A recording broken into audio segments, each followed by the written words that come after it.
All right, joining us now, live in studio, the governor of the very great and free state of Florida, Ron DeSantis, is here.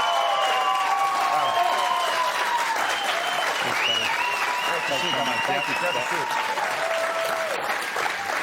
Well, I just want you to know when I came out, I did not get a standing ovation, and it's my show. I don't know. Is there any policy you can think that Joe Biden's implemented that is working? Because I just see nothing but exactly. I mean, dumb question, right? So, I mean, this border is such a disaster. And so what I've said is day one as president, we're declaring it a national emergency. I'm sending the military down to the border.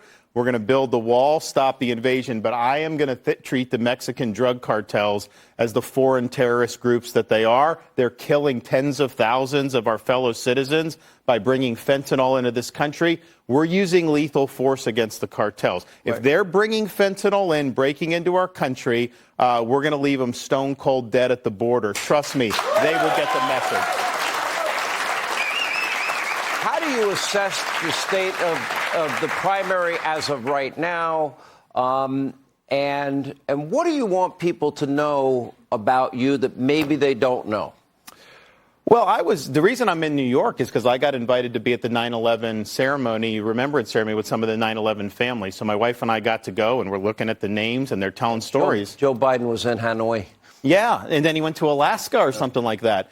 And I was far away from it. I didn't have anyone I knew, but it was a huge impact on me. I ended up joining the military as a result of that. And I put myself in a position I could have made a lot of money, but I decided, our country's in conflict. We don't have a draft, but I'm going to step up and do whatever part I can. And so that kind of put me on the road to service. And so throughout my career, I've always put service above self. I mean, I think I am the leader. I am the vehicle, but ultimately it's not about me. It's about delivering for the people that I represent. And in this case, turning this country around, because this country, and you and I have talked about it, it's in decline.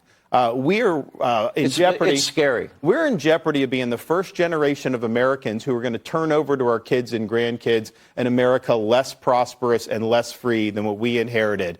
And that would be a tragedy if we allowed that to happen. So we got to reverse the decline. We need to get America on a different path. And that's my mission. That's why I'm running. The back and forth, I'll be honest, I'm loving it because we're almost finished and ready to announce, hopefully soon, a date with you and Gavin Newsom having a debate. You like that idea? I like it.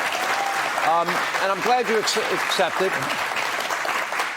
And there's I don't know how you reconcile open borders or secure borders, law and order or defund the police. How do you reconcile energy independence and this climate alarmist religious cult?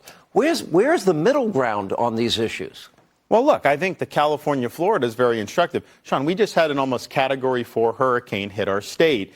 A week after that hurricane hit, we had a higher percentage of our population with power than California did of theirs. And we had to recover from a storm going through. So their policies aren't working. They're driving people away from California. And I remember as governor, when I grew up in Florida, I never saw a California license plate. All of a sudden, I'm governor. We see all these California license plates in my state. And a lot of my voters were very upset about that because they didn't know how these people were going to vote.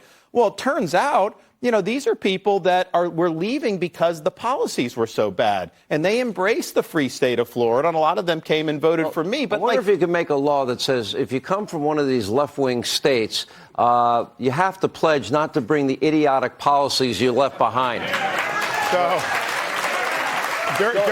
don't ruin the state that you're moving to. During the last few years, there would be people of our ilk who would go to supermarkets in Florida. They would find any car with a New York plate, and they would put a flyer in the windshield saying, don't vote down here the way they vote up there. Because people were, but I'll tell you, I think if you look at my election, we won the biggest Republican landslide in the history of Florida governor's races. I think a lot of the people that are moving for the right reasons. And your first race in 2018 was very close, as was Rick Scott's that year. His was closer than yours. I think he won by, 10,000 votes? And his other governor's races, Trump in 16, they were all one-point races. That was the reality of Florida. You've covered all these races. Florida was always on a knife's edge. And I think what we showed in Florida is something we can show for the country. If you you lead with purpose and conviction, if you stand for these strong policies and deliver, you move people to your side. We won Miami-Dade County by double digits. We won for the first time in 40 years as a Republican Palm Beach County. Nobody thought you could do that. So it can be done. And I think our country right now, it's kind of like the late 70s. We're failing. We're floundering. We got a very weak leader in the White House. A lot of people said America's best days are behind us. Ronald Reagan said, no, we can get it done. And I think we're in the same period. I think a majority of the public wants to see a new direction, and I think we have a chance to really move the country forward. Let me ask you this, and I think this is a very pivotal question for the country moving forward, making this choice. I don't know if this country can survive 4 more years of Biden and his policies. That's how dangerous I think it is for the country. Never felt that before, and I've been doing this a long time. So I get to talk to a lot of people now on the campaign trail, and I had a woman tell me that now at the grocery store, it's not about what she can put into her cart. It's when she's checking out and the total starts getting rung up and it's so high, the things she has to take out of her cart because you just can't afford it anymore. 61% of Americans paycheck to paycheck. Families who want to buy a home, but their mortgage payment monthly would be double what that similar home would have been 4 or 5 years ago. People can't afford new cars. That's Bidenomics in a nutshell. He wants to pursue his ideological agenda for his friends. Meanwhile, American standard of living suffers. And if we continue going down this direction, American working people are going to be put in a deeper hole. So you're going to debate Gavin Newsom? Yes, we're going to do it. It's going to be fun. Looking forward to it.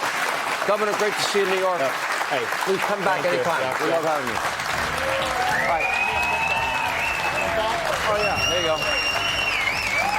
There you go. All right. Up next, a bizarre story from a Virginia State House race involving a Democratic candidate, live sex act on a porn site.